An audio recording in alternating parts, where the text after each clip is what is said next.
नमस्कार दोस्तों, मैं हूं राज और आप देख रहे हो हाईवे 33। तांत्रिक मैडम की एक नई कहानी में लेकर के आया हूं जो उनके शुरुआती दिनों के साथ में घटी थी। जब तांत्रिक मैडम नई नई तंत्र विद्या के क्षेत्र में आई थी, तब ये घटना उनके साथ में घटी थी। जब इतनी वो पावरफुल नहीं थी, अभी तो उनका शुरुआती दिन थे। तो ऐसा क्या घटा था तांत्रिक मैडम के जीवन में? चलिए आज की कहानी की शुरुआत करते हैं। दोस्तों, ये कहानी है तांत्रिक मैडम का, जब उनका चरण स्टार्ट हुआ था। तंत्र मंत्र का क्षेत्र में प्रवेश कर रही थी। वो युवा थी और इतनी सुंदर भी थी कि जो उनके आसपास के मित्रगण थे, जो उस आश्रम में जहाँ पर ये तंत्र मंत्र का विद्या सीखने जाती थी, अब मोहित हो जाते थे। इतनी सुंदर थी ही वो। उनमें से एक लड़का था जिसका नाम था योगिंदर। उसको प्यार से सब लोग योगी योगी कह के पुकारते थे। और वो लड़का तांत्रिक मैडम को अच्छा भी लगता था, एक दोस्त की तरह था। लेकिन ऐसी कोई भावना नहीं थी तांत्रिक मैडम के अंदर में कि उसके मन में ऐसा कुछ आ जाए कि उस लड़के से आकर्षित हो गई हो, प्रेम कर रही हो। वो तो तंत्र मंत्र का विद्या सीखना चाहती थी। इसीलिए तो वो आश्रम में आई थी कि मैं जल्द से जल्द तंत्र मंत्र के काम में निपुण हो सकूं। वो प्रेम करने के लिए उस आश्रम में नहीं पहुंची थी। वो अपना मतलब जो था उस मतलब के लिए गई थी। लेकिन खूबसूरत होने की वजह से अब जो भी आसपास के लोग थे, लड़के थे, मोहित तो हो ही जाते थे। झांसा देने की कोशिश करते थे, तांत्रिक मैडम के नज़दीक पहुंचने की कोशिश करते थे। तांत्रिक मैडम इन चीज़ों से अनजान रहती थी। अपना तंत्र मंत्र में उनका ध्यान हमेशा रहता था। तांत्रिक मैडम बताती है कि वो रात जब हम अपने आश्रम से दूर गए थे किसी मंत्र का जाप करने के लिए, और उसी समय का ये घटना थी। जब मैं गई थी तो हमारे साथ में वही योगी थे, योगिंदर थे, जो मेरे एक सच्चे दोस्त थे। वो हमारा साथ हमेशा रहते थे और हम आपस में कोई बात छिपाते नहीं थे। लेकिन उस रात जो घटना की शुरुआत हुई थी ना, तो मैं एक बार सोचने पर बेबस हो गई थी। हम अपने आश्रम से दूर आ चुके थे, जैसा हर रात किया करते थे। लेकिन जहाँ पर हम साधना करने जा रहे थे, बरसात हुई थी, पानी भरा हुआ था। हम एक ऐसे स्थान का तलाश करने लगे थे जहाँ पर हम अच्छी तरह से सूखे जगह पर बैठ करके अपना तंत्र मंत्र का साधना कर सके, जाप कर सके। लेकिन हर तरफ बरसात हुई थी ना, दिन में और रात में, तो पानी का भराव हुआ पड़ा था। कोई सूखी जगह नहीं मिल रही थी। आज तब योगिंदर यानी जोगी को एक जगह अब उनको मिल चुकी थी। वो कहने लगे कि मैडम जी, आप उस जगह पर चले जाओ, वो जगह आपके लिए बिल्कुल सही होगा। अब मैं तो कहीं और तलाश लेता हूँ, अब मैं कोई ना कोई स्थान ढूंढ ही लूँगा। आप जाकर के वहाँ पर आराम से अपने तंत्र मंत्र का जाप कीजिए। हमें टाइम जब होगा तब हम आ जाएंगे, और इसके बाद हम दोनों साथ में आश्रम लौट पड़ेंगे। तांत्रिक मैडम कहने लगी कि मैं तो बड़ा खुश हो गई थी। चलो, कम से कम एक अच्छी जगह तो मिली जहाँ पर कोई कीचड़ नहीं, कोई पानी नहीं। वो एक टीला था। हम जाकर के उस टीले पर मैं बैठ गई। जोगी तो चले गए कहीं अन्य जगह पर, उनको अभी जगह मिली नहीं थी। वो जगह का ढूंढने की कोशिश कर रहे थे। आखिरकार उनको मिली कि नहीं मिली मुझे नहीं पता। मैं तो अपने काम में जुट गई थी। मैं अपना तंत्र मंत्र का शुरुआती दिन था। अब मैं सब ध्यान लगा के अपनी आंखें बंद करके अपने जाप में लग गई थी। कब मेरे पास में ऐसा एक शख्स आकर के बैठ चुका था जो इंसान नहीं था। उसका घर था जहाँ पर मैं तंत्र मंत्र का जाप करने गई थी। वो टीला था, उसी टीले के अंदर में वो रहता था। जब मैं उस जगह पर अकेले बैठ करके जाप वगैरह शुरुआत कर देती हूँ, मैं तो अपनी आंखें बंद करके अपने साधना में लगी थी। मुझे नहीं पता कि मेरे अगल बगल में क्या हो रहा है। अब वहाँ तो योगी भी नहीं थे, वो तो दूर किसी स्थान पर चले गए थे। शायद उनको दूर कहीं स्थान मिला होगा, वो भी तंत्र मंत्र के जाप में लगे होंगे। मैं बिल्कुल अपना तंत्र मंत्र में लगी हुई थी। आज जब मेरी साधना खत्म होती है, आज तब मैं अपनी आँख खोलती हूँ, आज तब देखती हूँ कि जोगी आकर के बैठे हुए हैं। मैं जोगी से कहती हूँ कि अरे, आप यहाँ पर, मतलब आपने तंत्र मंत्र का साधना नहीं किया? तब कहते हैं मैंने तो कभी कर लिया। आवाज़ थोड़ा जोगी से अलग थी, अलग हटके थी। मैं चौंक गई और कहने लगी कि आपकी आवाज़ को क्या हो गया है। बिल्कुल चेहरा मोहरा कद काठी, बिल्कुल योगी की तरह था, योगिंदर की तरह। लेकिन आवाज़ में जब बदलाव आता है तो मैं पूछ बैठती हूँ कि आखिर आपको इतनी जल्दी आवाज़ में हो क्या गया है। तब कहते हैं शायद मौसम का असर है, इसीलिए। अब चलो भी, अब तुम्हारा तंत्र साधना तो हो गया ना। तब मैं अब समझ गए कि शायद मौसम का बदलाव, बरसात वगैरह हुआ है, सर्दी जुकाम से वजह से शायद ये आवाज़ में फ़र्क आ गई है। मैं कोई चिंता नहीं किया, मैं उठ गई और जैसा हमेशा करती थी मैं जोगिंदर के साथ चल दिया। हम पानी के रास्ते से बचते हुए, कीचड़ के रास्ते से बचते हुए, आज जब हम बहुत दूर आ गए, आज जब आश्रम नहीं नजर आ रहा था, तो मैं कहने लगी योगी हम किस रास्ते पर जा रहे हैं। आश्रम तो दिखाई नहीं दे रहा है, हम इतनी दूर पैदल चल चुके हैं लेकिन आश्रम का आता पता नहीं है।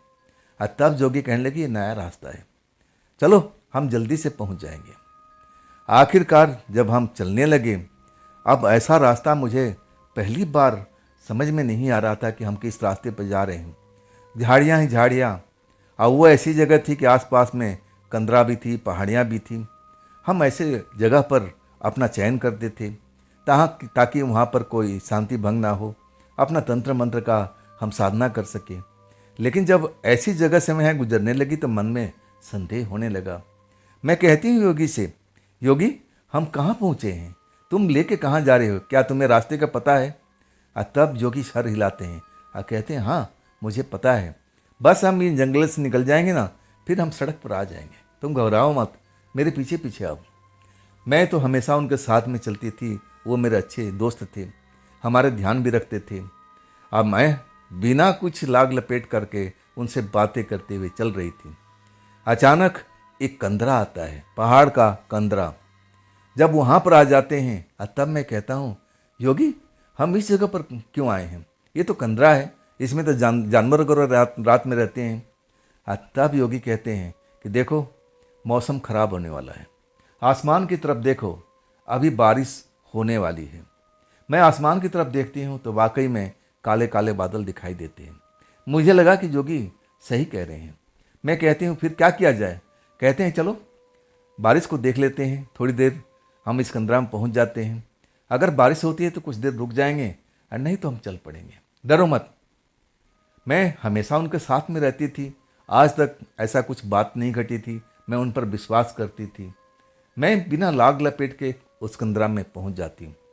जैसे ही पहुंचती हूँ ना, वो दरवाज़ा जैसा था वो बंद हो जाता है। पहाड़ का दरवाज़ा मैं पहली बार देखी थी, शिला था, वो शिला अचानक उस मुहाने पर आकर के खड़ा हो जाता है, एकदम अंधेरा हो जाता है। और तब मैं चिल्ला पड़ती हूँ योगी हम कहाँ पर हैं, ये हो क्या रहा है, अभी बाहर से रोशनी जो आ रही थी वो सब चली गई, हम कहाँ पर हैं।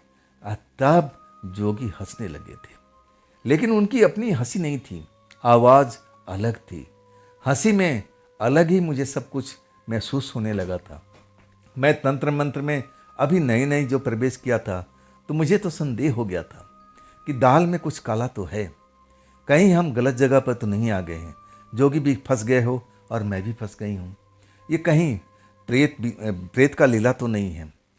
जो हम जगह पर साधना कर रहे थे, हमारे गुरुजी बताया करते थे कि देखो उस जगह पर कुछ प्रेत भी अपना घर में रहते हैं, उनसे थोड़ा बच के रहना। अब मुझे तो यही लगने लगा था कि कहीं हम प्रेत के एरिया में आ गए हैं और हम जोगी साथ में फंस गए हैं। लेकिन अचानक जब उस गुफा में रोशनी हो जाती है, तब मैं देखता हूँ कि मेरे बगल में जोगी नहीं, एक काले रंग का प्रेत खड़ा था, जिसका सर बड़ा था, अब बड़ी बड़ी आंखें थी, और उसका जो चेहरा भी था बहुत ही भारी था और बाल बहुत लंबे लंबे थे। देखने में तो इंसान जैसा दिख रहा था, लेकिन उसकी जो खोपड़ी थी ना, ज़रूर से ज़्यादा बड़ी थी, और सबसे डरावनी उसकी आंखें थी। जैसे मैं उसको देखती हूँ ना तो दहल जाती हूँ, मैं तो कांप जाती हूँ, मैं योगी योगी पुकारने लगती हूँ, लेकिन योगी तो थे ही नहीं वहाँ पर। आखिरकार मुझे पहली बार डर के एहसास होता है कि मैं तो फंस गई। जोगी कहाँ हो तुम, जोगी कहाँ हो तुम। मुझे लगने लगा था कि जोगी यहीं आसपास में होंगे, और हम प्रेत के चंगुल में फंस गए हैं। जैसे हमारे महात्मा जी बताया करते थे कि देखो बेटा, ज़्यादा दूर मत जाना, ये जो जगह है ना आसपास में कई प्रेत यहाँ पर अपना घर में रहते हैं, वास करते हैं, अब उनके क्षेत्र में मत जाना। हम पहली बार मैं कहूँ ना कि मैं इतना असहाय हो गई थी, मैं रोने लगी थी, मैं जोगी जोगी पुकार रही थी, लेकिन जोगी का अता पता नहीं था। तब वो प्रेत मुझे बताने लगा कि देखो, जोगी तो तुम्हारा आएगा नहीं तुम्हें बचाने, मैं तुम्हारी सुंदरता पर मोहित हो चुका हूँ। हाँ, मैं चाहता हूँ कि तुम एक रात मेरे साथ में बिताओ। मैं जानता हूँ तुम तंत्र मंत्र का विद्या सीख रही हो। हाँ, मैं तुम्हें कुछ शक्ति भी दूंगा अगर तुम मेरी कहना मानोगी तो। देखना, मैं जब तुम्हें शक्ति दूंगा ना, तुम बहुत ज़्यादा पावरफुल बन जाओगी। वो मुझे लालच दे रहा था, मुझे बहलाने फुसलाने का ऐसा काम कर रहा था। हाँ, मैं तो डरी हुई थी, मैं अभी भी जोगी जोगी चिल्ला रही थी कि शायद मुझे लग रहा था कि जोगी आसपास में ही होंगे, वो भी इसके शिकार बन गए होंगे, कहीं ना कहीं जरूर इसी गुफा में होंगे। लेकिन वही प्रेत कहता है कि जोगी तुम्हें बचाने के लिए नहीं आएगा, वो तो तुमसे काफ़ी दूर है, वो यहाँ तक पहुँच ही नहीं पाएगा। मैं तो निराश हो चुकी थी, मैं उसको मना कर रही थी कि नहीं, मैं ऐसी वैसी लड़की नहीं हूँ, मैं ऐसा काम नहीं करूँगी। तब कहने लगा कि जब तक तुम ऐसा नहीं करोगी इस जगह से निकल नहीं पाओगी, तुम निकल के दिखाओ अगर तुम्हारे अंदर में इतनी पावर है तो। तब मैं अपने आप को बहुत असहाय समझ रही थी। वो मुझे बहला रहा था, फुसला रहा था कि छोड़ो वो सब तंत्र विद्या, मैं तुम्हें एक शक्ति दूंगा, देखना उस शक्ति से तुम बहुत ज़्यादा ताकतवर हो जाओगे। लेकिन मेरे कहना मानने की बात, मैं बहुत अपने आप को चिंतन कर रही थी। अब मैं सोच रही थी कि जोगी कहाँ मुझे छोड़ के चले गए, लेकिन उस प्रेत का कहना था कि जोगी तो तुम्हारे साथ में थे ही नहीं। तब मैं खेल समझ गई थी, ये जो प्रेत था जोगी के रूप धारण करके, तभी मुझे ऐसा लगा था कि रूप तो धारण कर लिया था लेकिन आवाज़ अलग थी। मुझे उसी टाइम जान लेना चाहिए था कि मैं बड़े खतरे में फंसने जा रही हूँ। अब तो मैं रोने लगी थी, मैं उससे बार बार कह रही थी कि आप मुझे छोड़ दीजिए, मैं ऐसी वैसी लड़की नहीं हूँ, मैं तंत्र विद्या जरूर सीखना चाहती हूँ लेकिन इन शर्तों पर नहीं, मैं ऐसा नहीं करने वाली, चाहे आप मेरी जान भी ले सकते हो तब भी मैं ऐसा काम बिल्कुल नहीं करूँगी। लेकिन वो भी शक्तिशाली प्रेत था, अब मुझे बहला रहा था, फुसला रहा था, धमका रहा था। अब मैं इससे झुकी नहीं। तब वो नाराज हो चुका था और तब कहने लगा कि तुम इसी गुफा में सड़ती रहो, मैं तो जा रहा हूँ अलग शिकार पर, तुम यहीं पर रहना, जब तक तुम मेरी कहना नहीं मानोगी तब मैं तुम्हें आज़ाद नहीं करूँगा। मैं तो कहता हूँ कि मेरी कहना मान लो, लेकिन मैं उसका कहना नहीं मानती। मुझे जोगी पर विश्वास था, वो मेरी मदद जरूर करेंगे, लेकिन जोगी का अता पता बिल्कुल बिल्कुल नहीं था। अब कितना समय हुआ, रात का क्या हो रहा था बाहर में, मुझे कुछ भी पता नहीं था। जब वो जाता है ना तो वो जगह पर अंधेरा भी हो जाता है। अब तो हम अंधेरी जगह पर थे, मैं रो रही थी, बिलख रही थी, जोगी जोगी आवाज़ दे रही थी। और उधर जो जोगिंदर थे वो अपनी साधना कर रहे थे। जब उनकी साधना खत्म हो जाता है तब उस टीले पर आते हैं जहाँ पर वो मुझे बैठने के लिए बोले थे। जब मुझको नहीं पाते हैं तो वो परेशान हो जाते हैं, मेरा नाम लेकर के पुकारते हैं, हर जगह तलाश करते हैं। लेकिन वो मुझसे सीनियर थे तो तंत्र मंत्र कुछ विद्या जरूर सीख गए थे। वो मुझे सूंघने लगे, उनके सूंघने की शक्ति बहुत काफ़ी थी, तंत्र विद्या में उनको ये चीज़ का सिद्धि मिल चुकी थी।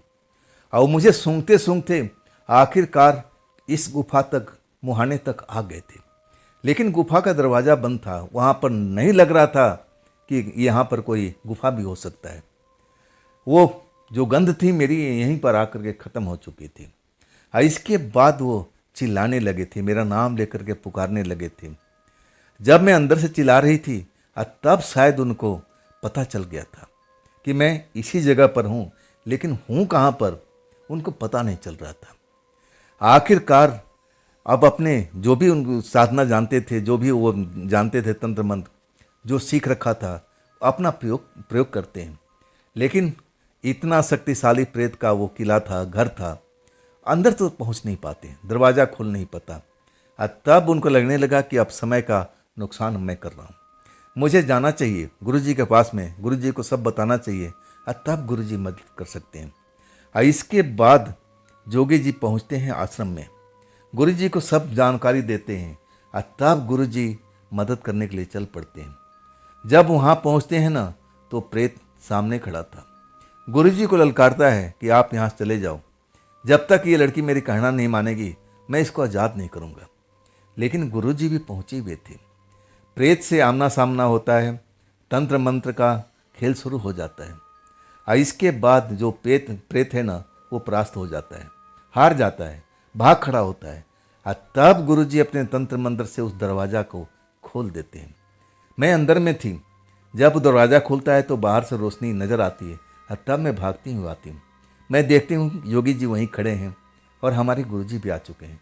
मैं गुरुजी को जा कर के चरणों में लिपट जाती हूँ और तब गुरुजी कहते हैं, बेटा घबराओ मत, मैं आ गया हूँ ना, अब तुम्हें कुछ नहीं होगा। क्या क्या हुआ था तुम्हारे साथ में, अब शुरू से बताओ। मैं इतना डर गई थी, मैं उस जगह पर बिल्कुल बताने का हिम्मत मैं नहीं कर पा रही थी। और तब गुरुजी आश्रम लेकर आए, मुझे पानी पिलाया गया और वो पानी भी था तंत्र मंत्र से भरा हुआ है। जब मैं पानी पिया तब मेरे अंदर में साहस आती है। वहाँ पर योगी भी बैठे हुए थे और कुछ अन्य भी लड़के थे जो तंत्र मंत्र का विद्या सीखते थे और हमारे गुरुजी भी थे। और तब मैं अपनी कहानी बताना शुरू किया था कि देखिए, मुझे तो लगा था कि जब मेरी साधना खत्म हो गई थी, मुझे लगा कि आप आ चुके हैं। मैं जोगी जी की तरफ इशारा करके बताई, लेकिन आपकी आवाज़ में फ़र्क था। मुझे उसी टाइम संदेह हो गया था, लेकिन मैं संदेह नहीं कर पाई। मुझे लगा कि मौसम ख़राब चल रहा है, बारिश हो रही है, अब ऐसे ही गला ख़राब हो जाता है, तो मैं ज़्यादा संदेह नहीं कर पाई। मैं आपके साथ चल पड़ी। मुझे जब आभास हुआ, जब वो प्रेत मुझसे अपना कामना मेरे सामने रखने लगता है, तभी मुझे लगा कि आप मेरे आसपास में हो, आप भी मेरे साथ में फंस गए हो। लेकिन आप तो मेरे साथ में पहुँचे तक नहीं थे। वो प्रेत ही था जो आपका पूरा कायाकल्प करके आप जैसा बन चुका था। मैं बताते बताते रो पड़ी थी। और तब गुरुजी कहने लगे, बेटा तुम्हारे जीवन में इतने उतार चढ़ाव आएंगे, अगर तुम इसी तरह हिम्मत हार जाओगी, रोती रहोगी, अब उनका सामना नहीं करोगी, तो कैसे तुम आगे बढ़ पाओगी। और इसके बाद मुझे बहुत हिम्मत दिए थे, बेटा घबराना नहीं, ऐसा ना जाने कितने पल आएंगे तुम्हारे जीवन में, और कब तक तुम रोती रहोगी। और तब मुझे लगा कि बाबा जी, गुरु जी सब सही कह रहे हैं, मुझे हिम्मत से काम लेना पड़ेगा। और इसके बाद मैं जो तंत्र मंत्र का विद्या था और मैं ज़्यादा ध्यान से सीखने लगी थी। तो दोस्तों, ये थी तांत्रिक मैडम की जीवनी। आपको कैसी लगी कमेंट में ज़रूर बताइएगा। तो दोस्तों, ये थी तांत्रिक मैडम की जीवन का शुरुआती क्षणों का एक छोटी सी कहानी। कैसी लगी आपको कमेंट में ज़रूर बताइएगा। दोस्तों, ये भी चैनल आप ही का है, तो इसको भी अपना प्यार दीजिए, लाइक कीजिए, सब्सक्राइब कीजिए, अपने दोस्तों को शेयर कीजिए और हाइप वाले बटन को ज़रूर दबाइएगा। तो दोस्तों, फिर मिलते हैं कल इसी टाइम पर, इसी चैनल पर, एक नई घटना, एक नई कहानी के साथ में। आप लोग अपना ख्याल रखिएगा। नमस्कार।